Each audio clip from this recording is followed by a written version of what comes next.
Hi, welcome back to Libby Uncensored. Today, I'm going to talk about tough love, but it's going to be in different areas, different scopes. I've talked about physical emotional abuse, and I've talked about narcissistic personality disorder. There's a lot of disorders and illnesses out there. But what about the rest of the population? What about the parents who worked hard and raised their children right? What about the grown child that causes grief and stress to his parents, and the guy and the girl in the relationship where the guy doesn't want? Let's start with the parents and the grown child.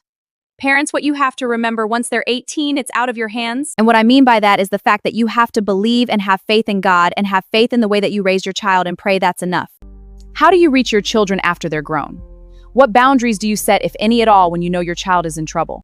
Do you keep paying their way, hoping that they'll turn their life around, or do you turn your back on them and cut them out of your family? Those are two very difficult questions.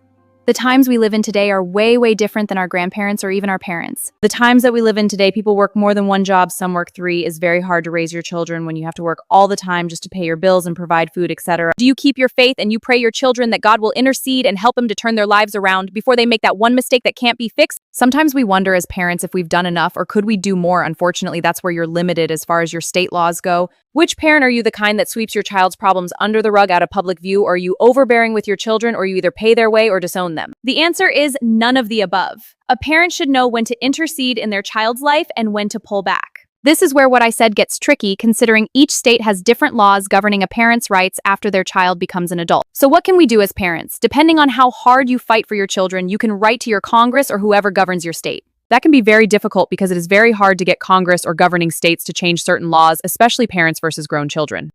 The particular issue that I am speaking about, for instance, is drugs and rehab programs. That isn't enough. Most programs only keep them a couple of months, if that. Most of the time, a grown adult who checks into a rehab can check themselves out at any given time without any consequence, and that right there is a big problem.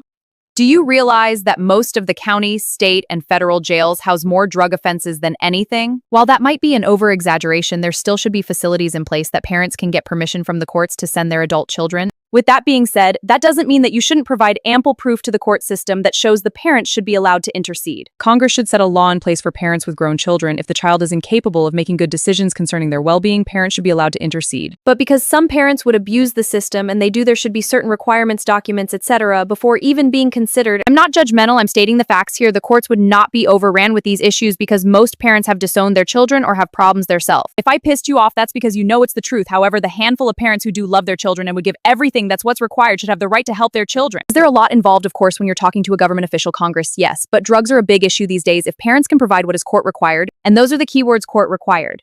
And as long as a parent does that, there shouldn't be any problems, as long as I have everything the court requires. Now, the next issue would be a facility that has a program that will last at least a year, and how much does it cost?